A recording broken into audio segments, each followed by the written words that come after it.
I know what Meemaw said. I know. You don't have to remind me. Wise men make observations in week one. Foolish men draw conclusions in week one. But Meemaw, I may have to be a fool tonight because I saw a lot yesterday that I don't think I need to wait another 3 or 4 weeks on. Just candidly, I think I know who Florida is. Candidly, I think Oregon is SOL if they can't get a lot corrected. I am looking at Michigan, and I think they're skating on thin ice with hot blades. The Big Ten in general seems a little hazy to me. So all that plus Clemson and Florida get absolutely pantsed. Welcome in. Yeah, Josh Pate's College Football Show is live. We're jam-packed high atop a fairly rainy downtown Nashville, Tennessee, Sunday, September 1st, the year of our Lord 2024.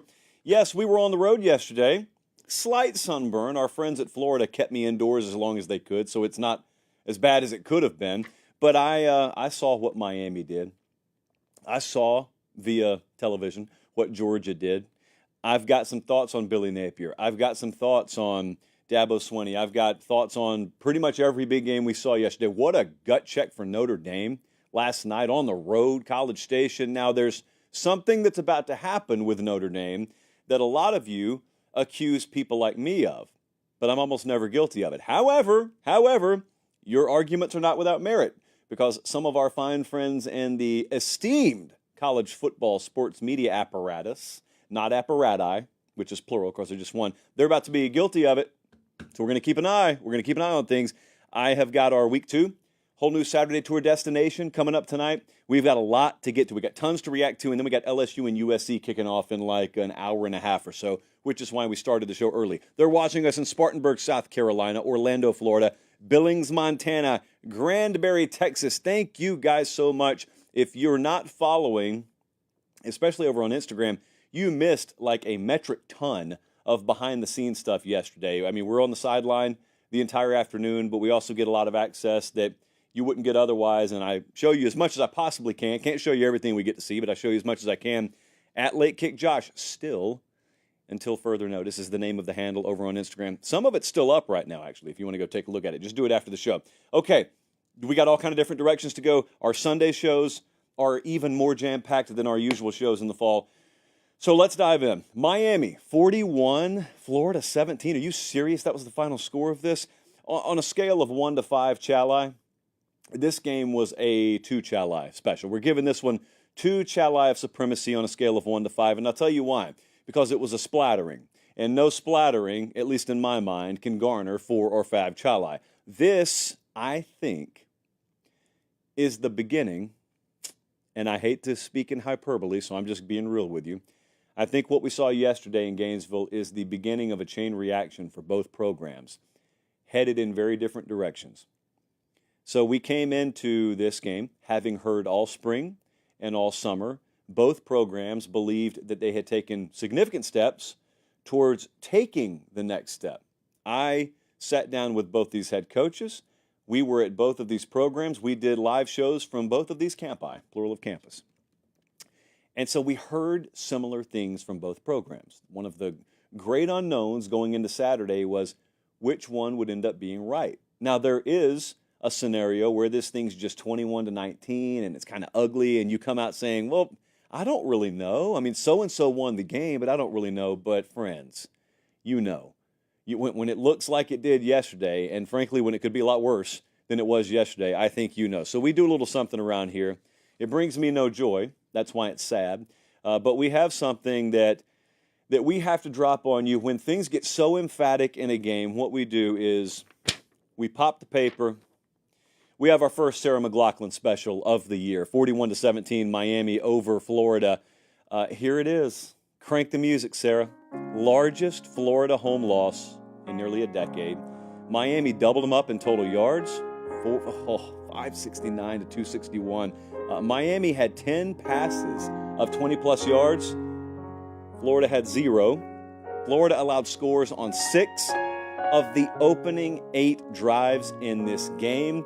And what's worse, the swamp, which was supposed to be a deciding factor, was actually a non-factor. Miami was heavily represented there. That's pretty much all that was left midway through the fourth quarter. And then you have Cam Ward, who most recently played his college football in the remote Pacific Northwest in a conference that doesn't even exist anymore, come into your building, drop anything he wants to on you, and then at the end tell you that The crowd noise they pumped in practice was louder than your building. And having been at a Miami practice recently and having been on the field for this game yesterday, sadly, he's right. He's not wrong about that.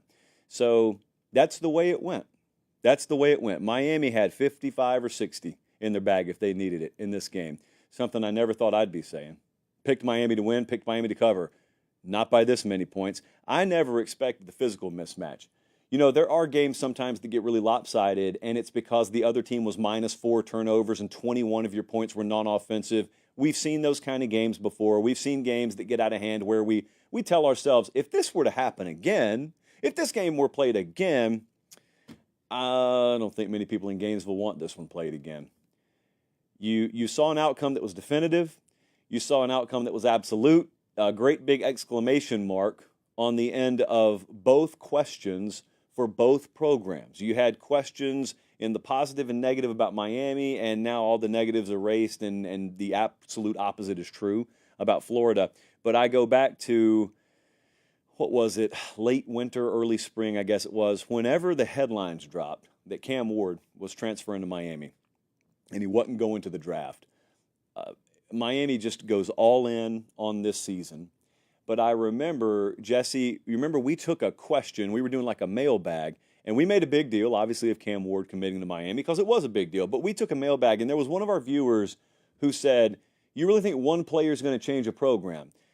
I think one player changed the program. So, yeah, I was telling you then, and I'm telling you now, one player changed the program. Now, one player does not make the program. But if you don't think the right guy at quarterback can change the fortunes of a program, you're high. Have you not watched this sport? Do you understand? I mean, what a guy like Cam Newton did at Auburn. That is a sea of mediocrity. Those are several mediocre seasons. And then Cam Newton just plops in there, wins a national title, and then he's gone. And Auburn fades back into mediocrity for a little while.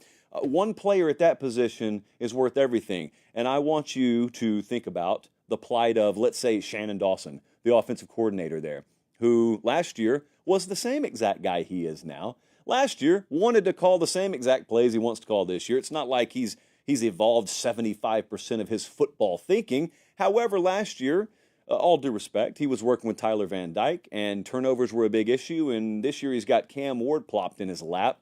And that's like, going from Super Nintendo to Xbox or whatever you guys want to play. It's a whole different game. You look like a genius if you're Shannon Dawson, and he's got to be sitting there thinking, if I had this guy last year, I could have done some of this stuff last year. The entire program was not surprised by yesterday. Now, there's a follow-up to this about Miami that I'm going to get back to in a little while after I talk about Napier in Florida, but this was expected. So sometimes folks expect stuff and it doesn't happen. So it's not like when you expect to win, you automatically win. But having been around the program a little while, I can tell you there was no shock. Like they expected all summer to go in there and do what they did. Here's the difference, though. The difference is most of the public didn't.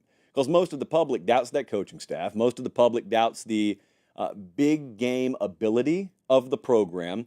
And you got reason to feel that way because you've seen the program fall flat on its face for the better part of this millennium. That's a pre-Mario Cristobal thing, man. They have not won. They have not had a season where they had fewer than 3 losses since they joined the ACC, which is just a mind-boggling stat because that goes back to 2004. But anyway, for once, if you want to hype Miami up, you've actually got reason to do it. Nothing was accomplished yesterday. They're still 0-0 in conference play. But if you didn't understand what you were looking at, if you were listening to this game on the radio, there was nothing flukish about it. And the physical disparity was just jarring to me because Florida's got good athletes. Florida is not a poverty recruiter by any stretch of the imagination, but it's very obvious Miami's are better, and it's very obvious that, look, this is an untrained eye talking now, but once they've gotten on campus, what Miami's done with their guys put them in a lot better position to be ready to compete at a high level than Florida's was yesterday, which brings me to the Gators. Billy Napier is now 11-15 in his career at Florida. They've got a 6-game losing streak right now. So the stance I've taken on Billy Napier and the stance I've taken on Florida is I think Florida is a machine that is built to win. Florida is some place that for periods of time in recent history thought they were all in on football, but they weren't all in on football. They weren't all in relative to Alabama and Georgia, per se. And then they got more serious about football to the degree you have to be to compete at the highest level in the SEC. And so now when you go down there, as I told you guys over the spring and summer, now when you go down there, you got the right folks, and you've got an army of them. And you've got great resources. You've got great facilities, medicals, next level there. It's incredible. Some stuff I can't even spell, much less I've heard of. However, it takes the right guy with his hands on the wheel. And so I thought it was totally fair. I thought the stance was totally fair to give him into his third year. I thought it was totally fair, like when we sat down with him in the spring, I thought it was totally fair when he said, we felt like we were on a little bit of a construction site for the first 2 years. But now, entering year 3, we like where it is. Now, I'm paraphrasing Billy Napier. This isn't my words. It doesn't matter what I think about Florida. I'm not the head coach there. He thought they had themselves in a good position. They thought they had made significant, to in some cases, quantum leaps of improvement, not in any one particular position group, but across the board, like the aggregate. In totality, the product was going to be a lot better this year. And then yesterday happened, and it's a result that leaves little to the imagination. You know, again, if it's a close loss, it was supposed to be a close game. So if it's a close loss, it sucks, and there'd still be negative headlines today, but it wouldn't be like this. There was this hollow sort of hope that the fan base had. They were totally willing to be all in for the season, but it was kind of hollow. You could feel it yesterday because it lasted about a quarter. And then when Miami took the lead, there was an energy. You can feel it. It's unmistakable. If you're in a building where the home crowd is doubting its team, there's no mistaking that. If you've ever been in this place when it's full throat, yesterday paled in comparison to what Ben Hill Griffin Stadium's like at full throat, and that's because the hope was very hollow. People had doubts. They were willing to buy in. They were willing to give benefit of the doubt, but they had their doubts, and their doubts were verified in the worst way imaginable. Close loss is one thing, blowouts another thing, and what is concerning / maybe inevitable feeling to me is there's this threshold past which you can't come back because you've lost a critical mass of your sport.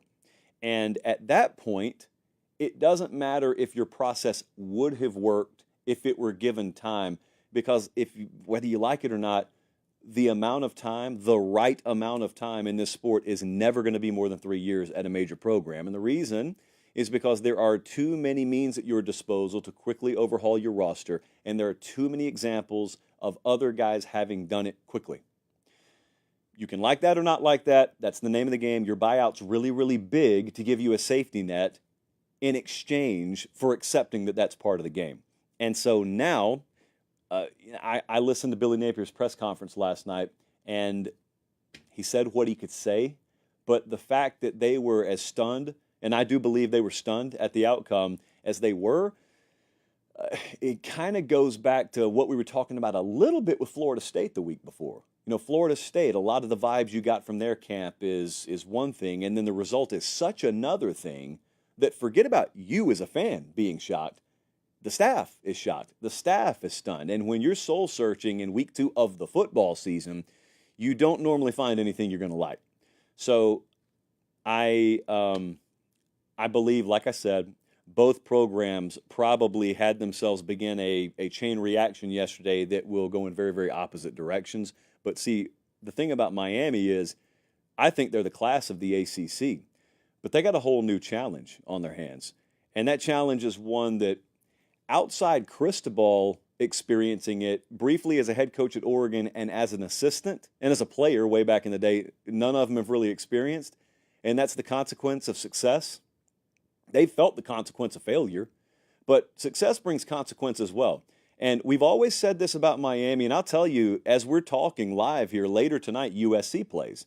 If USC wins tonight, the same thing I'm about to talk about will happen with them. There is a unique thing that happens when Miami is really good at football. And you could be a legal adult watching this show right now. You could be 18 or 19 and have never experienced it in your lifetime because they have not been this in your lifetime. They have been a 3-loss or worse team every year they've been in the ACC, and that's all the way back to 2004. There have been a couple of blips on the radar, but it hasn't been the real deal. This is the real deal. This is the real thing. It's not a drill. This is the real thing. They've got the talent base. They've got the recruiting machine. They've got the right guy in place. They've got things where they need it. They've never experienced it. They've never won. There are a lot of folks in that building. I'm not calling them losers. I'm saying they have experienced losing. They have not been winners yet. Now, you got to have a winning mentality before you ever win. They wouldn't even be where they are right now if they didn't have a winning mentality, but you can get drunk on this stuff so quick. The consequence of success, I think, is amplified at a place like Miami. It's the same way as it has been at USC anytime they've been good. When you're in a major media market like that, you get treated differently than you would in Lexington, Kentucky, or Columbia, South Carolina. All due respect, love both cities. But, man, Miami actually has a shot to be elite again. They're not there. They've got a shot, is what I said, to be elite again. And so everyone associated with that program is about to experience something that they've never experienced, and that is a tailwind. And it's one thing to face that headwind, because then you don't have to worry, man. You feel like professionally, or you feel like competitively your job's on the line every day. Well, it doesn't feel like that anymore. Unless you make sure you're wired a certain way. You better be, because they got supreme skill and athleticism on that team, but it's not good enough where the helmet rolls out there and wins on its own. Now, it may not suffer from it this weekend, but I'm telling you, we have seen it before. We have seen it with really good coaches before. It's one thing for you to think the right way. It's another thing to make sure that that is injected into an entire organization. That's why most people can't succeed being the head coach in this sport. A lot of them can succeed being coordinators, position coaches. Very few are cut out to be head coaches. And it's not because they can't go get talent. It's not because they can't stand up on a chair and yell the right things in a locker room. It's because they can't take what's in their mind and put it in a 19-year-old kid's mind and then multiply that times 80 and then multiply it times another 50 or so for the other adults in the building. That stuff right there is hard to do. That's the difference between blips on the radar screen and being a perennial title contender, and it's why I never take it lightly when someone accomplishes it. So now, look, you're talking to someone here, you're listening to someone here who predicted them to win the ACC. So yesterday's result should make me feel good about that prediction, and I do. But it's not going to be as easy as it seems like it's going to be if you just watch yesterday's result. As for Florida, I think it's going to be a really, really treacherous time and a very uncomfortable time here, obviously, these next few weeks. Whew. Welcome in. If you are new around here, I would suggest subscribing to the channel. Josh Pate's College Football Show presented free to you, courtesy of our presenting sponsor, Academy Sports and Outdoors. They took us on the road yesterday. They put us in very comfortable chairs yesterday. Now, when you're in the South, like we were yesterday, you got Academy all over the place. Now, the plural of Academy is also maybe Academy. I'm going to have to run that by Alex. Jesse, make a note. We need to find out what the plural of Academy is. It can't just be academies. It can't be that. But I will tell you this. Academy Sports and Outdoors this time of year, really clutch.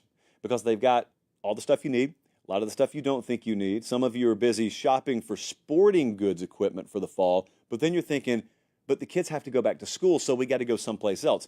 Well, who said that? No, you don't. They've got you set on that front as well. An alarming amount of clothing variety in Academy Sports and Outdoors, not to mention, obviously, your outdoor tailgating equipment.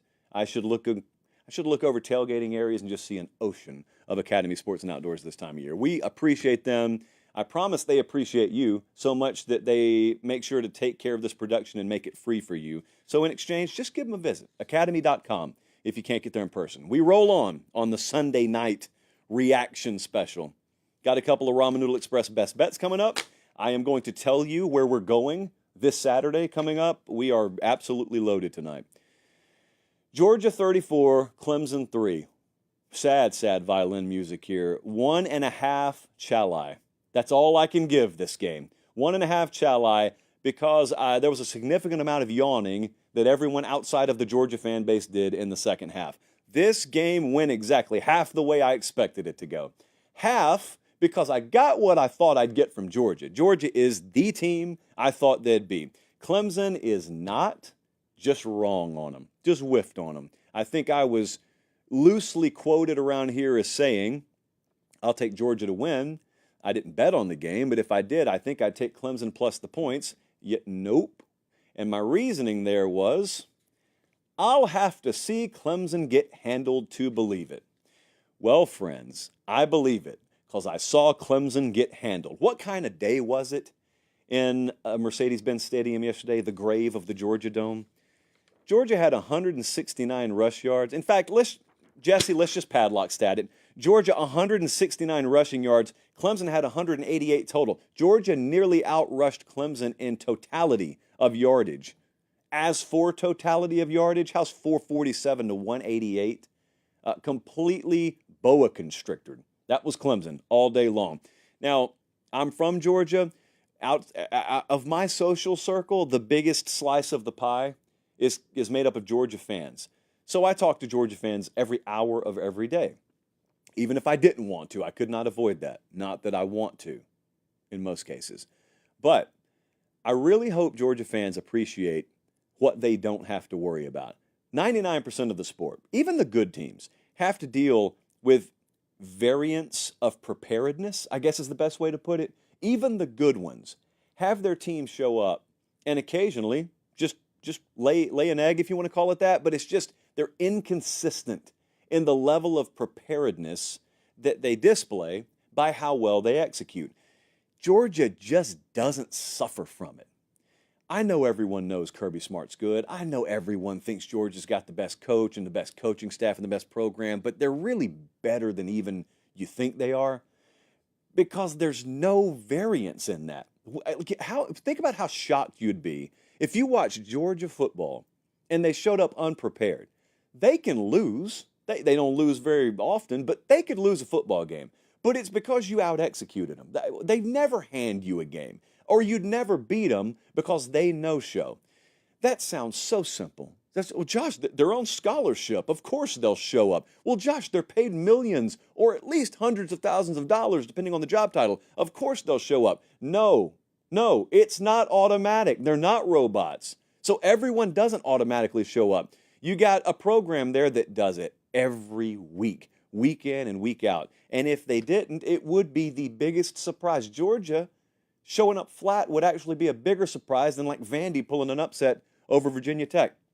So that's the first thing. The second thing is this goes to halftime 6-0 yesterday. And this bad boy right here, I'm holding up my phone. I'm holding up the iJosh if you're listening on podcast. Starts going crazy with the aforementioned Georgia fans in my social circle trashing their own team. You know who you are. I don't have to out you publicly. And then we end up with a 34-3 blowout. And, I mean, you make Dabo do everything but cry at the postgame press conference, which we will take a look at in a second. And I look at it, and I think, man, what a beautiful game. Beautiful, not because it was perfect by any stretch. Hopefully you're not perfect in week one, or else you peaked in week one. But Georgia displayed what all the elite teams can do. They showed multiple ways to win. Now, sometimes over the course of a season, an elite team shows multiple ways to win. It just so happens Georgia did it in one afternoon. Georgia, in the first half, takes their defense, and they basically fashion themselves into a shiv, and it goes into Clemson's side, and they bleed out. And it didn't stop. A lot of blood. Clemson had a lot of blood to give yesterday, and Georgia just painted the walls with it. So we go into the half 6-0. Offense is sputtering. Offensive line is at best. And then they come out the second half, a rare second padlock stat. Georgia, 6-0 now. 6-0. They scored touchdowns on 4 of their next 5 drives. So they showed you that top 5 offense potential in the same game that they showed you elite defense potential or top 5 defense potential, and just ho-hum, you took a team that has won multiple national titles in the last decade and turned them inside out. Less than 200 miles from their home campus. What is Clemson right now? I think it's a question that a lot of their fan base is asking. A lot of college football has wondered, is Clemson just taking a step back? Has Clemson permanently taken a step back? I think one of the most pathetic things I saw yesterday was Clemson gets pantsed 34-3, and then folks wanted to say, well, Georgia does this to a lot of teams. You're the team they used to say that about. How quickly people forget this. It used to be, well, yeah, we got blown out, man. I mean, they got decapitated, but Clemson does that to a lot of teams. You're the team now with your head rolling around on the floor. By the way, go back to that quote. Georgia does this to a lot of teams. Well, are you a lot of teams or are you Clemson? Or did you used to be Clemson? You remember in Angels in the Outfield, Ranch Wilder, former baseball player, now is the announcer, and little JP, not me, the little JP with the backwards hat and Angels in the Outfield walks up, says, you used to be Mel Clark. It was Mel Clark. It wasn't Ranch Wilder. Like, what a slap in the face. You used to be Clemson? I guess that's what it's come to for some folks. Oh, well, Clemson got blown out, but Georgia will do that to a lot of people. I don't know that that's where the standard bar has been reset to for the totality of the fan base. Maybe it is, but I went and listened to Dabo Swinney after the game yesterday because, you know, there's a stance a lot of people have taken on him. A lot of people have yelled, you better use the transfer portal or the game's going to leave you behind. And Dabo has stood pretty resolute, and I've thought both things are fair. I thought that, hey, Dabo's got his values and principles, and he can stick to them. I may even respect it as I disagree with it. But the thing about it is the football games will ultimately arrive. That's how you'll ultimately be judged. It's the most fair thing about this game. You get to try it your way, and especially at a place where you've got all the resource in the world, you will be judged on the outcomes of 12 football games at least per fall. So more and more, those games are going the way that Clemson fans don't want them to in the big moments. So Dabo steps to the podium yesterday, and this is what he had to say. Biggest thing is, you know, that's when you get beat like that, that's on the head coach. That's on me.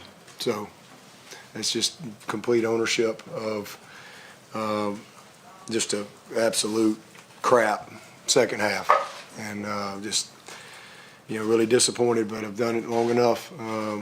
You know, this is you know, sometimes you get your butt kicked, and we did today, and that's not what we came here to do. But you got to give Georgia credit, and we got to move on. We got to learn from it. So what does that actually mean? It's all on the head coach. Yeah, it is.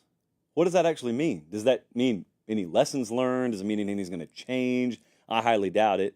As I've told you before, Dabo's the white whale of this program. He's the one of the Pate State Speaker Series I've always wanted to have on. They've never agreed to do it. I always wondered why, but we've never been able to have him on the show. But if we had him on the show, since we haven't, I've always had to envision how this would go. I always imagined that if you injected truth serum into Dabo, and we require that of all our guests, we just take the syringe, we say, trust us, bro, and we inject truth serum into him.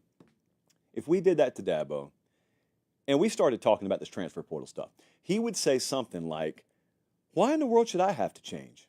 Like, why is it on me to change? And my response would be, you don't have to change. That's always been my thought on this. You do not have to change as long as you're willing to accept the consequence. Because there is not a world, to be clear, where Clemson continues to do things the way they did in the mid-20 teens, and they continue to compete at the highest level of the sport. Still be a really good program. Still be a solid 9-win caliber program. And there aren't many of those, even, on average per year, even at 9. But Clemson's not an elite program. There's nothing dynamic. Did you watch them on the field yesterday? That allegedly is the team with the 5th most talented roster in college football. There are far more than 5 rosters more dynamic and talented than that Clemson roster. Now, I had someone, because I was running this by someone on my drive back to Jacksonville last night, had to fly out this morning, and they were saying, well, okay, but, I mean, Georgia's so elite, I don't know that the portal would have helped Clemson here. You have no clue what the portal would have done for Clemson. I'm not talking about one player or 1 year, by the way, but you're telling me, you watched Klubnik play yesterday, average as grits, no offense to grits, you're telling me them getting in the sweepstakes for Cam Ward wouldn't make a difference? And by the way, what if he came in conjunction with a wide receiver? What if they picked up an offensive lineman last year? What if one more linebacker was added? I just named you 4 players, not 1. So you're telling me a sprinkling of 3 or 4 impact players couldn't potentially change the outcome of games? If you're telling me that, I'm telling you you're wrong. But broad strokes purposes here, Dabo's where he's going to be. Dabo's where he's going to be. It'd be very surprising to me if he changed that approach. So until then, what I'm going to interpret is Clemson's a pretty good program. They're going to be a notch below the best. They will not match rosters with Georgia. Now and moving forward, they won't match rosters with Miami in their own conference. They will certainly not touch a Texas, an Oregon, an Ohio State, an Alabama. And so you start listing, and as long as you're comfortable taking, the 7th or 8th or 9th row in the bus instead of one of those first 2 or 3 rows, that's okay. If you're not comfortable with that, then you got to make changes. I'm not talking about coaching changes. I'm talking about coaches making changes. So both sides of that equation are fair to me. You get to choose however you want to do it, and then the sport will do to you what it does to anyone who voluntarily ties a talent acquisition mechanism hand behind their back, and you live with it. That's the way it works. So Georgia looks really good. Georgia, I've got power rated as the number 1 team in the JP poll right now. They played like the number 1 team in the JP poll. So thank you, Kirby. Most dependable commodity in the sport right now. Bet on Kirby Smart, even though I said I wouldn't if I bet on this game. We were not in Atlanta yesterday, number 1, because I think neutral site games are evil unless it's the Cotton Bowl, and number 2, because we had a game down in Florida to go to. It was Miami at Florida. We already talked about that game. Quick Trip powering the whole new Saturday tour. And Quick Trip put out a little challenge to you guys the other day, and they offered you a ton of free gas. And what they said is, if anyone can make it on College game day, just for fun, with Quick Trip, and I told you, represent the show as well, then you got some free stuff headed your way. Matthew Singleton, like 30 seconds into the open of their show yesterday, just boom, right there, on live TV in front of God and everyone. So, Matthew, I'd keep a close eye on your DMs, my friend, because they were not kidding you when they said free gas, copious amounts of it, was coming your way. Now, as for where we'll be this Saturday, the whole new Saturday tour is headed to Ann Arbor, Michigan this Saturday for Texas versus Michigan. I don't work for Fox. I've never worked for Fox in my life, but you know there's a certain energy in my voice when I get to go to Big Noon Kickoff, because that means we get to come home the same night, and we get to see Sark on the road against Sharon Moore in Michigan. Michigan looked gross at times yesterday.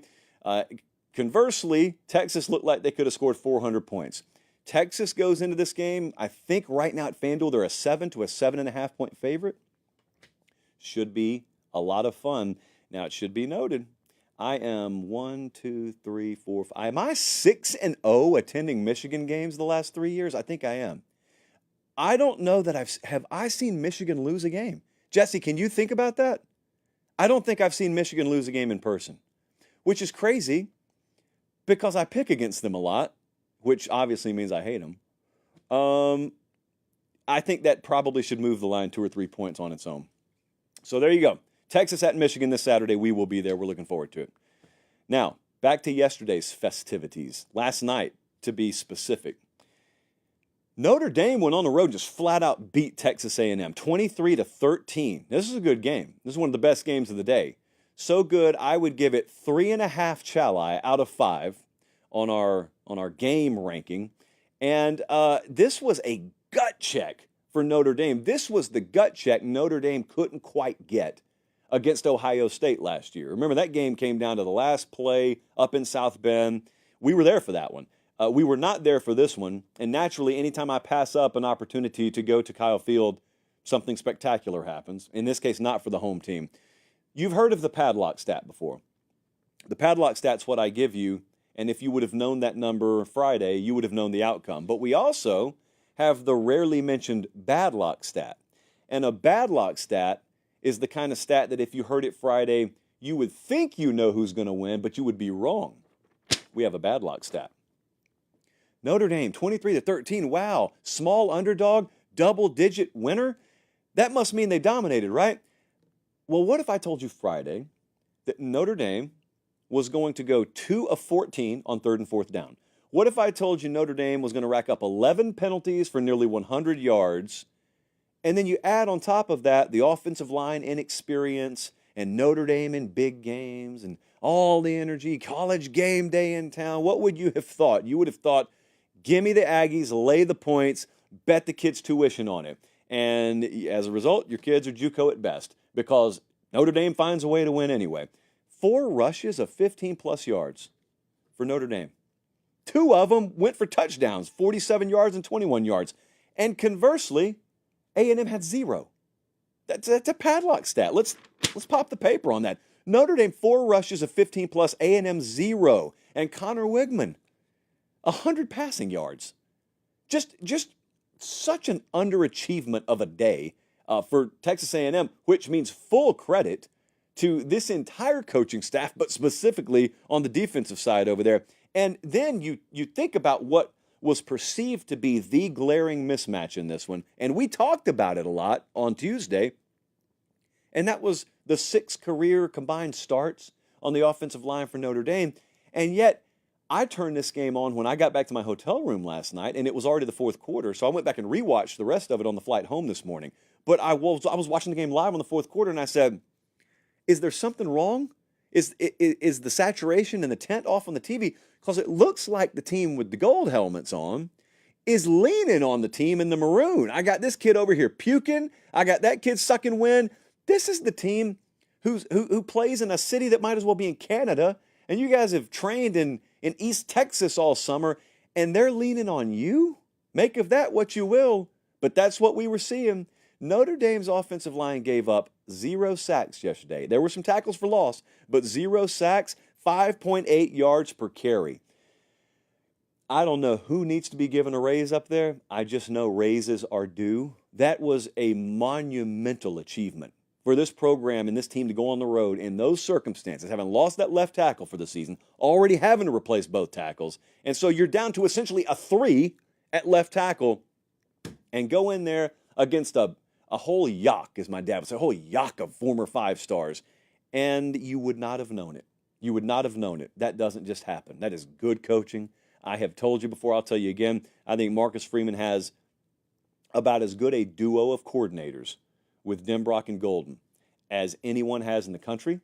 And again, not by accident.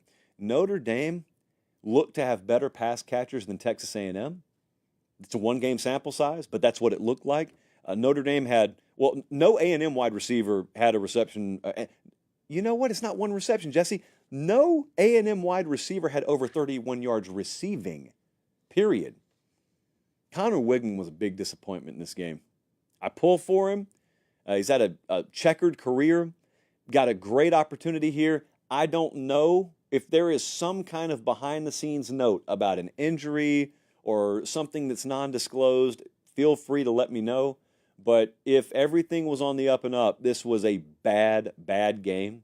It leads me to believe he is not the best option, does not give them the best chance to win. Now, Mike Elko has forgotten more about offensive football than I know, and he thinks that Connor Wigman gives him the best chance to win, or else he wouldn't have started yesterday. I'm just telling you, I think there's got to be better somewhere on that roster. Or we saw the absolute worst of worst from A&M. Out of 12 games this year, we saw the 12th best game they'll play, and it's all uphill from here. One of those two things has got to be true there. I thought Texas A&M was a little bit closer to being a turnkey roster than apparently they are. So I thought Elko, if he could pull this one out, they'd have a decent shot at playoff contention. They're not there. They're not that caliber team. So wrong on Texas A&M. JP Poll will have to downgrade Texas A&M. It's not the case with Mike Elko. Now, I was sky high on Mike Elko, still am. That there is definitely, the further inside that program you get, folks will tell you, there's certainly a different vibe and energy, attentiveness. There is a different approach than the predecessor had there. It'll work out in time. I just don't know that it's going to work out this season, maybe to the degree that some folks had in their mind for best case scenario. But back to Notre Dame for a second, I need to give out a big red caution flare. Let's just watch this whole Notre Dame thing together. So Notre Dame came into the season, and I had them rated 8th in the JP poll. And some people told me that they were overrated because some people wake up every morning of their lives just yelling Notre Dame's overrated, and they don't even know what they're rated. I had Notre Dame rated 8th in the preseason. Now, I probably won't move Notre Dame much because that's what you do when a team performs roughly on par with what your expectation level was for them. But that is not how rankings work.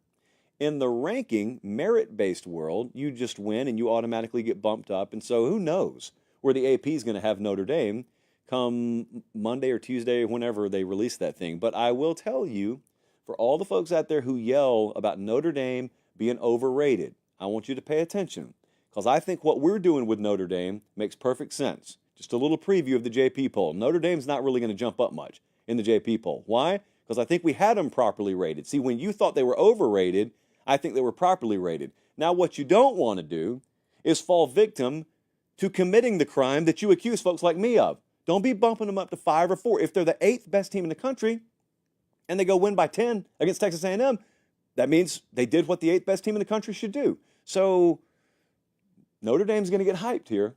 And Notre Dame, that schedule, you're looking at it right now. Colin is showing you Notre Dame's schedule. They are going to win a whole lot. You will not hear much from Notre Dame. They'll play Northern Illinois, Purdue, Miami of Ohio. Louisville's the next big game.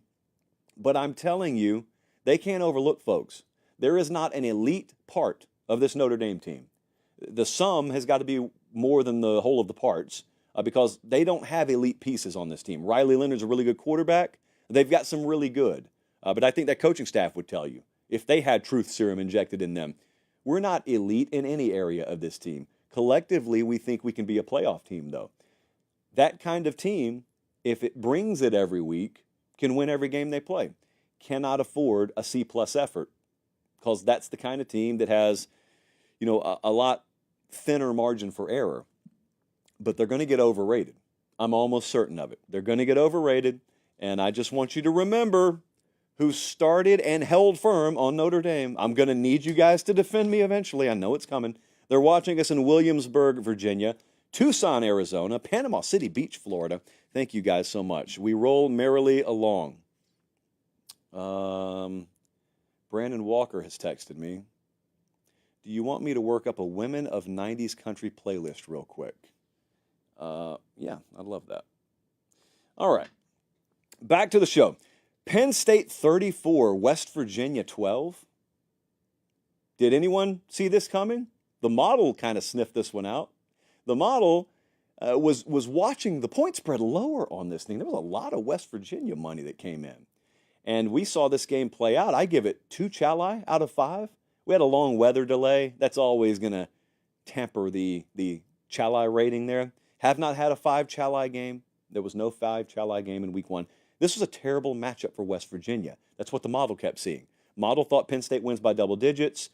They started favored by double digits. Inexplicably, that number dropped. But there was not a second's worth of this game that I was ever nervous for Penn State, which is not the chorus I always sing about that team, candidly. West Virginia may run the ball the rest of the games they played this season. There was no world where they were going to run the ball effectively on Penn State yesterday. But triple paper pop. Guess what? Everybody quiet down. Guess what? Penn State, 8 plays of 40-plus yards all of last year. The entire season, they had 8 plays of 40-plus yards. They had 4 of them yesterday. What did we do? We went and hired Andy Kotelnicki from Kansas. Why did we do it? Because we want to stretch the field vertically. Why? Because we think we've got the quarterback to do it. Even though the rest of America's crapping on him, we still think Drew Aller can push the ball down the field if he's put in the proper position to do it and has good wide receiver talent to throw it to. Drew Aller was the best-looking quarterback in the Big Ten yesterday. I said what I said. I said what I said. I sent some very irresponsible text messages to people at Penn State today because I got a little excited watching the replay. Those text messages will remain private because I could look very foolish on it. But if it ends up panning out, I screenshot them, which is the past tense of screenshot. 5 of 7 was Drew Aller for 158 yards on passes 15 or more yards downfield. Colin, I don't think we have rewind capability, but man, the throw he just made and how easy that ball just came off his fingers. It's there, people. It's there. Is this it again, Colin? Boom. They make those kinds of throws on Sundays. Don't see him a whole lot on Saturdays. I know. He couldn't stretch the ball 5 yards down the field last year against Michigan and Ohio State. So I'm not supposed to talk about the next level with Drew Aller, but what did we tell you all spring? There are NFL scouting types out there that would shoot down any notion of some of your Heisman favorites right now having a long career ahead of them at the next level. But conversely, Drew Aller, not anywhere remotely in the Heisman conversation last year, and they're still all in on him. They cautioned us in the spring, don't be giving up on the Aller kid from Penn State. We still think he's really good. He was just saddled with a really bad OC last year. And he didn't have a wide receiver one. Does he have one now? Trey Wallace yesterday had 5 catches, over 115 yards, 2 touchdowns. That was all in the first half. And I think probably one of the most vivid and effective metaphors that we will hear all college football season was given yesterday by Penn State offensive coordinator Andy Kotelnicki, because they were asking him about his complex offense. And he had to break it down for them using Dairy Queen terminology. Roll it, Colin. So if you could equate offensive football to your favorite blizzard, and understanding that what it's going to look like is going to be looking like a messy piece of deliciousness, but fundamentally is composed of really just vanilla ice cream and your favorite candies, right? That's when we talk about simplicity versus complexion. I've never met Andy Kotelnicki. I will guarantee you that's a low ego guy. Because some of these guys, they get high on you talking about how complex their system is. Even if they actually know it's just vanilla ice cream with M&Ms sprinkled in there, it looks a lot more complicated than it is. When someone like me goes on there and talks about the complexities of their system, it's like, oh, this is great. Pass me some more. Well, I'm not etching anything into Big Ten stone yet. I'm not doing that. What I'm telling you is, for one Saturday at least, when Oregon was in play, when Ohio State was in play, and when Michigan was in play, Penn State had the best looking quarterback in the room for one Saturday. Maybe that's it, and maybe that's all. But for one Saturday, I finally, did everyone hear that? For one Saturday, I finally got to text producer Jesse in all caps about Penn State's offense, and it brought me great joy. All right, I got some other takeaways here. We have got a couple of best bets coming up, so let's roll through these. What a huge night coming for Lincoln Riley, by the way. We're not talking about the game because it hasn't happened yet. We already broke the game down, but what is this game kicking off in about 45 minutes from when we're live right now? That's an unpredictable game. You know, I took USC to win this thing outright. So I heard about it from down in the booth. I heard about it. LSU was one of my first loves. It brought me no joy. Oregon looked terrible last night. I just got to be real with you. They beat Idaho 24-14. This one concerned me. I'm the first one to tell you don't freak out about week one.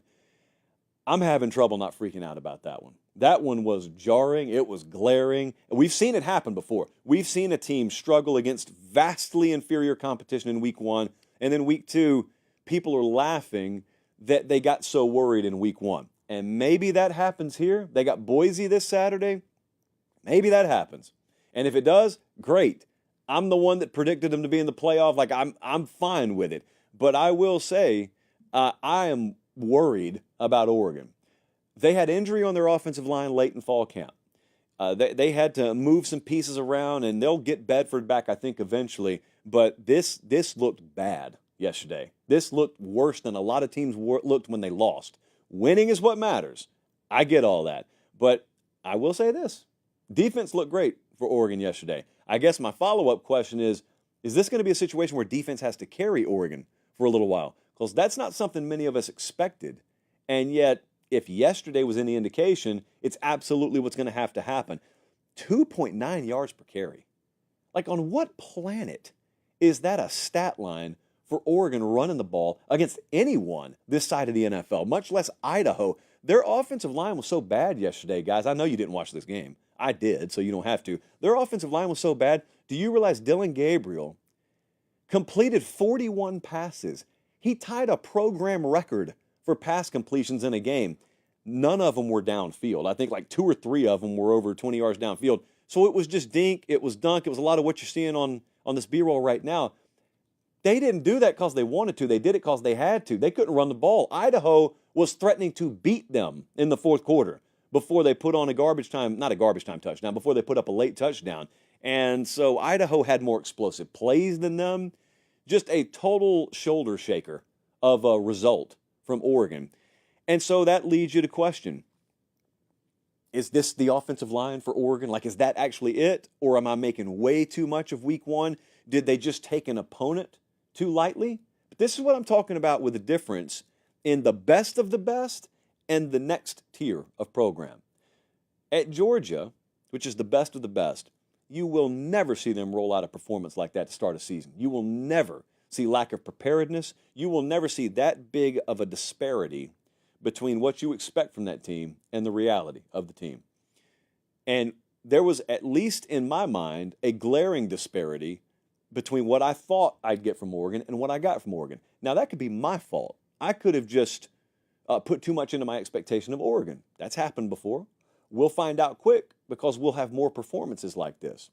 Or we'll find out if it's a one-game aberration and they're off to the races, and by the time that they get into conference play, it's an afterthought.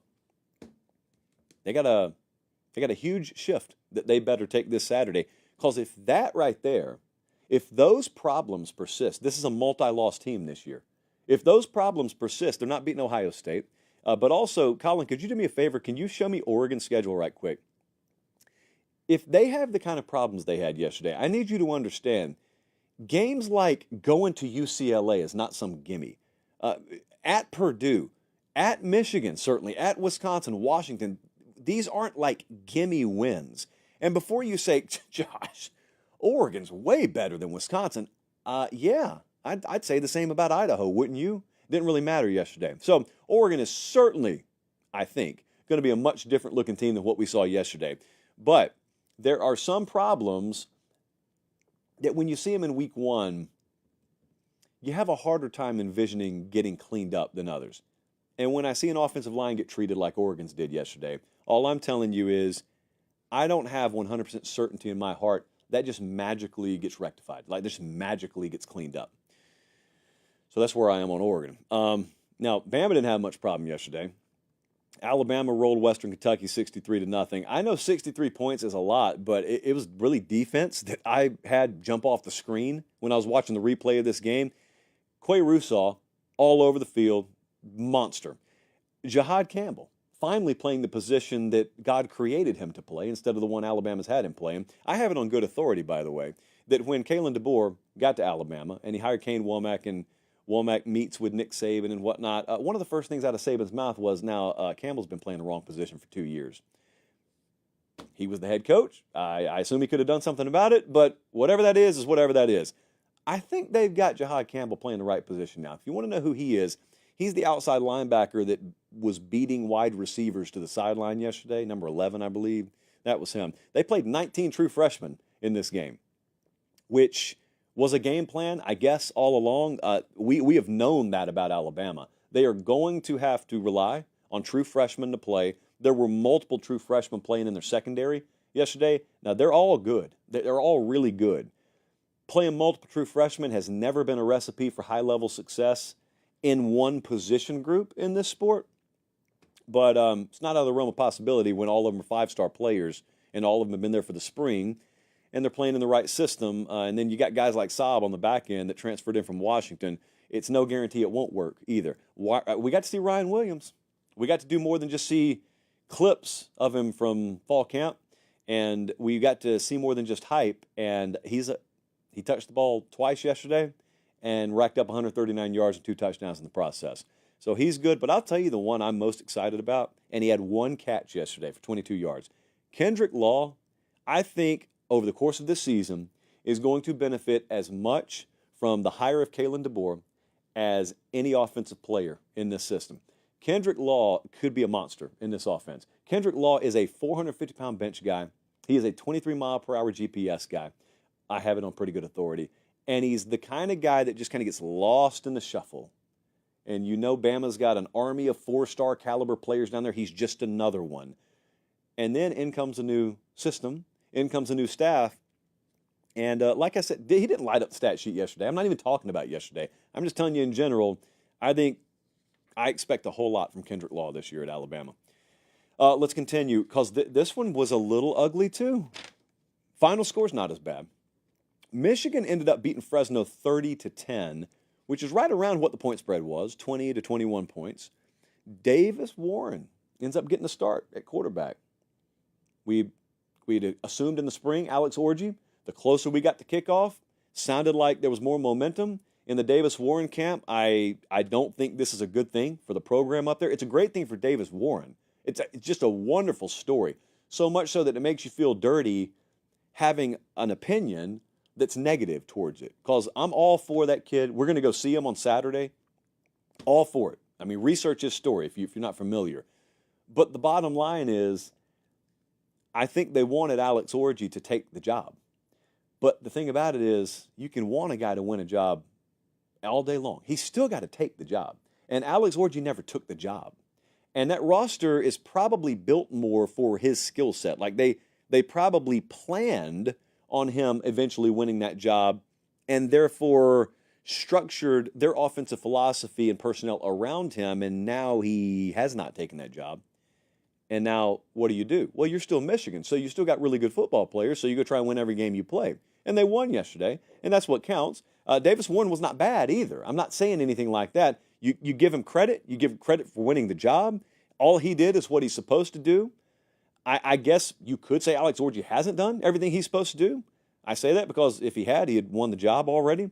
But I think him not winning the job long term, if it stays the course, is a really bad sign for that program.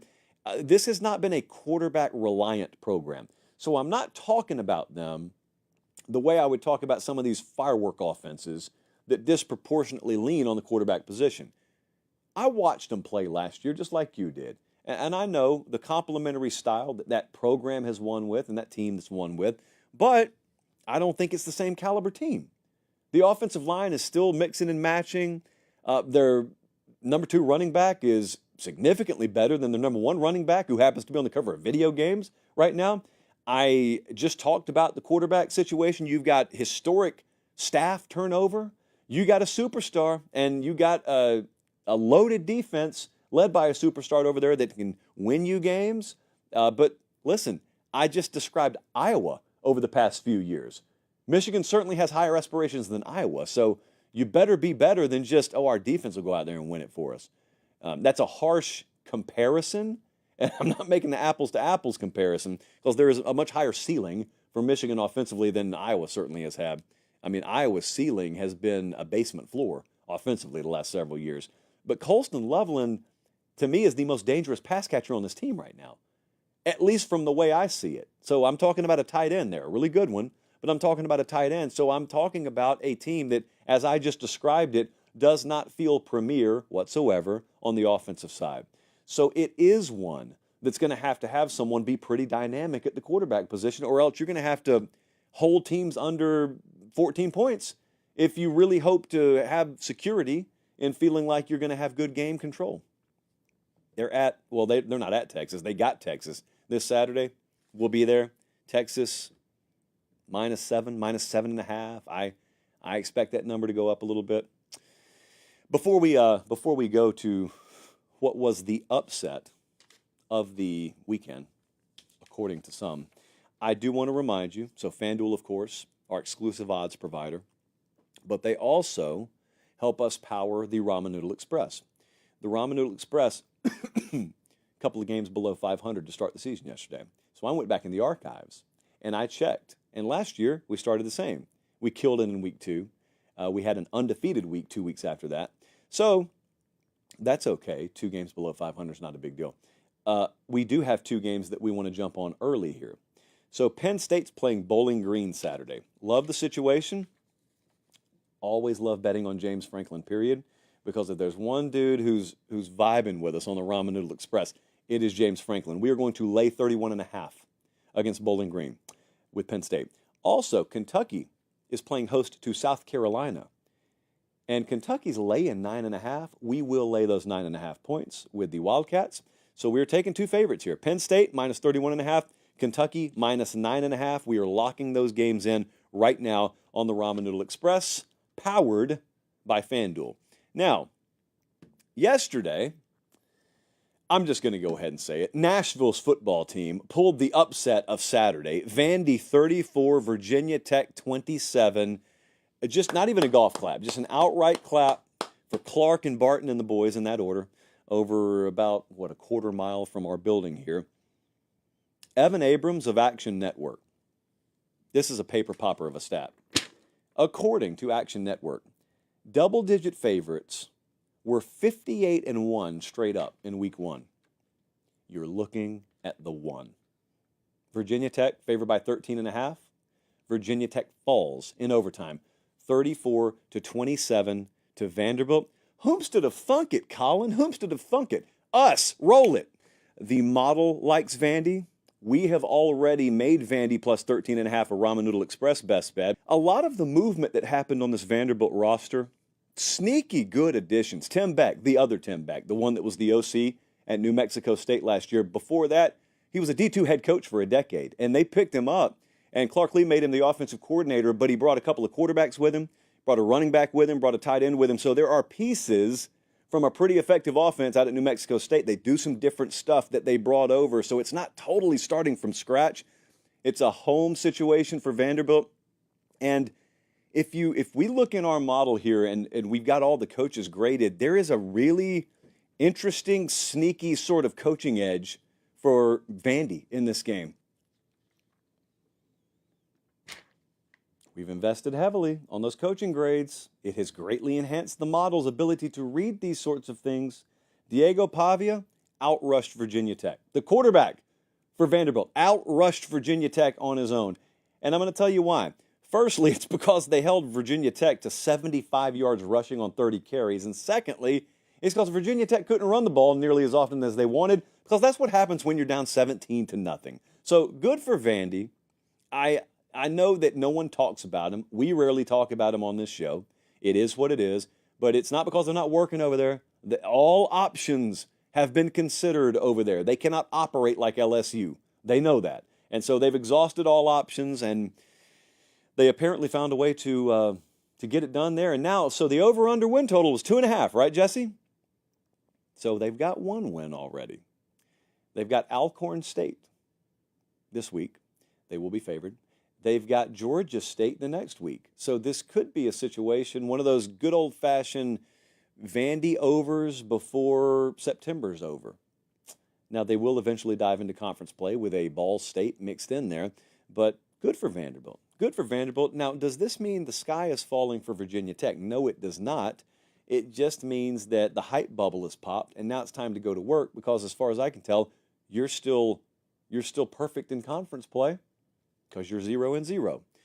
They play Marshall this Saturday, and then they got Old Dominion, and then they got Rutgers. They don't jump into conference play until the 27th of September. That's the good news. The bad news, as of now, is that is against Miami on the road on a Friday night. So I don't know what they need to rectify there. I just know that they need to rectify there. Okay, good show tonight. We kept it crisp. We kept it a little bit condensed because some of these Sunday shows could go like 2 hours because we've got a big game tonight. And as I'm talking to you live, that game's about to start. If you're listening to the replay, forget everything I just said. But remember this, we keep this show free because you guys allow it to be free by subscribing to this channel and subscribing to the podcast. A lot of you think you're subscribed. You are not. I know a lot of you are not because I see our numbers. Over 50% of our audience is not subscribed, which is ridiculous because the show is free and it's free to sub. It just helps us. So make sure you do that, please. And then go grab mom and sister and dad and Uncle Jerry's phone and do it on theirs as well. What they don't know won't hurt them. We'll be back here Tuesday night, normal time, 8 Eastern, 7 Central, full Week 2 prediction special, new JP poll on Tuesday night. It's the season, man. It's the season. We're in this thing now. For Direct Colin, for producer Jesse, I'm Josh Pate. Take care. Have a great start to your week, and God bless.